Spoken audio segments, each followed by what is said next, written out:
Om. Gayatri Mahamantra. With your back straight. Om Bhuvah Swaha Tatsaviturvarenyam Bhargo Devasya Dhimahi Dhiyo Yona Prachodayat. Invocation of the Divine Master. Guru Brahma, Guru Vishnu, Guru Deva Maheshwara, Gurudeva Sakshat Par Brahma, Tasmai Shri Guruve Namaha, Akhand Mandalakaram, Vyaptam Yena Characharam, Tatpadam Darshitam Yena, Tasmai Shri Guruve Namaha, Om Shri Guruve Namaha. व्यासरूपेण आवहयामि स्थापयामि ध्यायामि पूजयामि ततो नमस्कारं करोमि. Mystical Gayatri Mahamantra, Part 22. Gayatri Mahamantra is also known as Guru Mantra. Why it is known as Guru Mantra? That should be understood. The word Guru is constituted by the combination of two words, Gu and Ru. Gu means esoteric understanding, esoteric knowledge, and Ru means to eliminate the inauspicious. An esoteric understanding that eliminates all that acts as an inauspicious impediment in all terms related with the sustenance and evolution of a being. Guru Tattva. Now, Guru Tattva is a different word which pertains to the outcome of Guru. The word Guru, you have already understood, is a combination of two words. Now, the cumulative outcome. Guru Tattva holds the ultimate importance in the realms of our ancient Indian wisdom. Guru Tattva means the collective outcome of these two words, Gu and Ru. Inner growth of a human divide of Guru Tattva is impossible. Remember that the word under our mention at present is Guru Tattva. Gayatri is the Guru Mantra. It is the esoteric knowledge for elimination of all inauspicious aspects that disallow our evolution, our inner growth. This entire outcome in single term, which means to facilitate the inner growth, the inner evolution, is termed as Brahma Varchas. Brahma Varchas, in other words, through Gayatri Upasana, a seeker benefits and gathers this property, this asset, by the term Brahma Varchas, that helps him further his inner growth while eliminating all impediments in the path. It is Gayatri that has two facets. One is the Brahma Varchas and the other is Brahmastra. Do not get startled by the name Brahmastra. The former facilitates evolution and the other leads to dissolution. The esoteric facet of Gayatri includes all knowledge that pertains with this existence, life, death, rebirth, nature, and all beings. Brahma Vidya that leads towards emancipation, all such aspects fall under Brahma Varchas. And all that comes in the form of various obstacles to stall the inner growth of a human is eliminated by another aspect of Gayatri known as Brahmastra. Brahmastra is understood as a specific weapon, but here it has been deployed as an indicator. Gayatri holds the powers to bless through a boon and also can cast a devastating curse. Its creative and destructive powers travel together. The creative powers lead towards a constant inner growth, whereas the destructive power clears all aspects that acts as impediments to the inner growth of the seeker.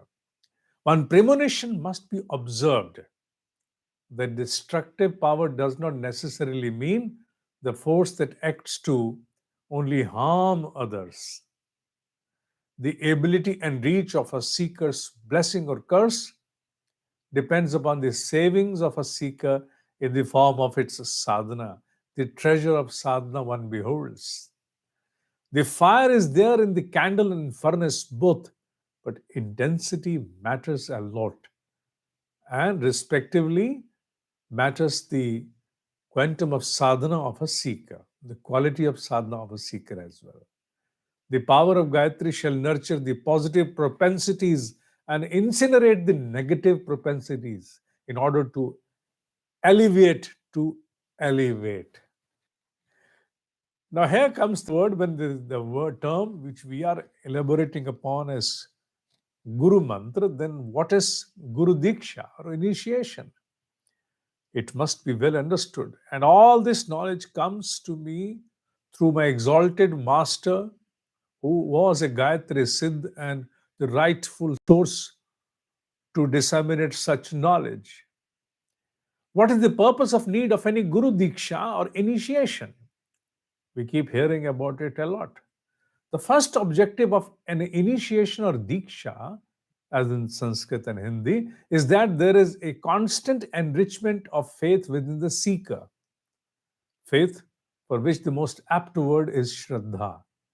The Guru facilitates the strength of faith in his seeker, for it depends upon the strength of one's faith towards one's objective and technique of sadhana. The abilities of the seeker shall develop in accordance with the strength of one's faith. It is a famous saying that conveys that one that holds faith is benefited by knowledge. Shraddhavan labhate jnanam. Having faith is not becoming blindfold. Who else shall hold on to its faith more than a scientist in his or her pursuit? The uncompromising and unconditional love with one's objective is known as faith. Strength of faith disallows any infringement by continuous failures, criticism, etc. Despite million odds, the faith enables one to continue to slog in one's core pursuit. The same goes for a seeker in his sadhana, his or her sadhana. Faith acts as a seeker's strength during moments of zero effects coming out of his or her sadhana, in the moments of great distress, dissuasion, and discouragement. That is the purpose of Diksha, initiation. One of the purpose is faith. Enrichment of faith is the first and the foremost objective of initiation.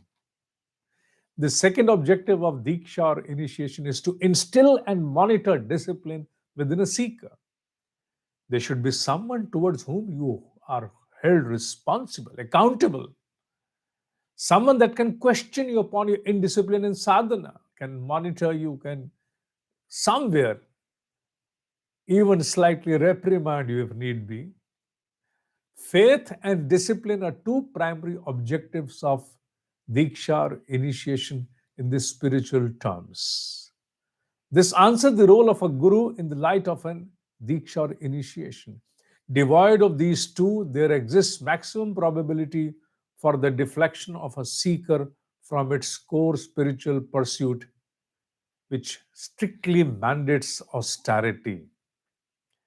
Gayatri is the Guru Mantra, for it holds both of these aspects within itself, that is, energy and light.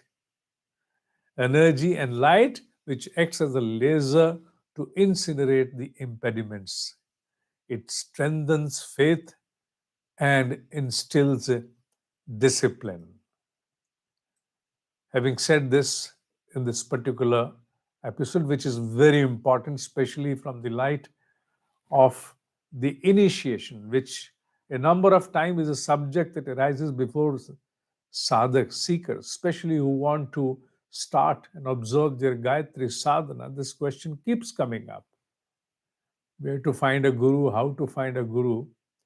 We'll answer more upon that, but first it should be understood that what is the need of a guru.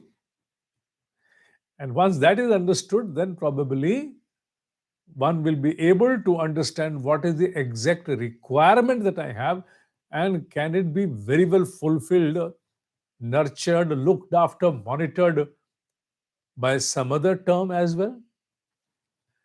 Well, I leave it over here. More to come upon the same aspect in the next episode. Till then, ओम ही सत्य है, ओम ही सत्य है, ओम ही सत्य है.